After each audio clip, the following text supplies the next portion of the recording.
Velan social media. வணக்கம். இன்றைய செய்திகள்.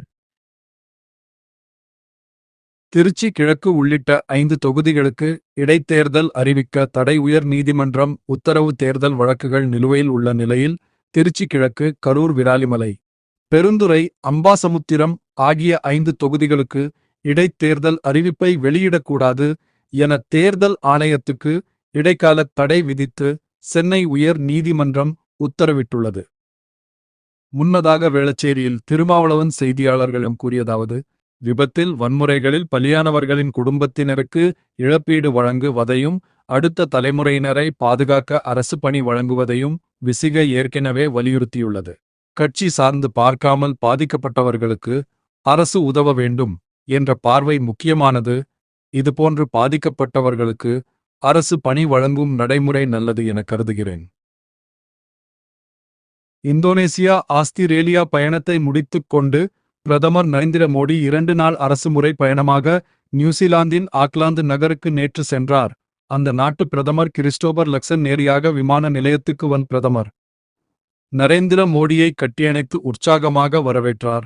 விமான நிலைய வளாகத்தில் இந்திய வம்சாவளியினர் பிரதமர் நரேந்திர மோடிக்கு உற்சாக வரவேற்பு அளித்தனர். கடந்த 1968 ஆண்டில் அப்போதைய இந்திய பிரதமர் இந்திரா காந்தி நியூசிலாந்துக்கு சென்றார். கடந்த 1986 ஆண்டில் அன்றைய இந்திய பிரதமர் ராஜீவ் காந்தி நியூசிலாந்தில் பயணம் மேற்கொண்டார். இதன் பிறகு சுமார் 40 ஆண்டுகளுக்குப் பிறகு பிரதமர் மோடி நியூசிலாந்துக்கு சென்றுள்ளார்.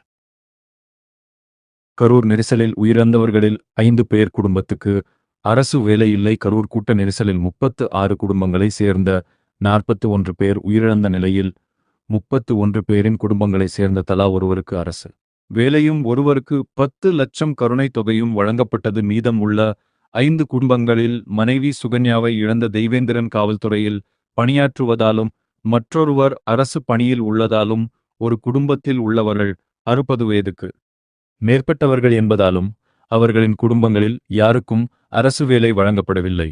மேலும் ஏமுறை சேர்ந்த காளியப்பன் மனைவி அருக்காணி கூட்ட நெரிசலில் உயிரிழந்த நிலையில் அவரது குடும்பத்தில் வேலைக்கு செல்லும் நிலையில் 3 பேர் உள்ளதால் ஒருவருக்கு வேலை வழங்கினால் மற்ற 2 பாதிக்கப்படுவார்கள் என கூறி வேலை வேண்டாம் என மறுத்துவிட்டனர். சேலத்தை சேர்ந்த கிருஷ்ணமூர்த்தி கோமதி தம்பதி மகன் ஸ்ரீநாத் உயிரிழந்த நிலையில் அவரது குடும்பத்தில் யாருக்கும் வேலை வழங்கப்படாததால் நேற்று அதிகாரிகளை சந்தித்து முறையிட்டனர்.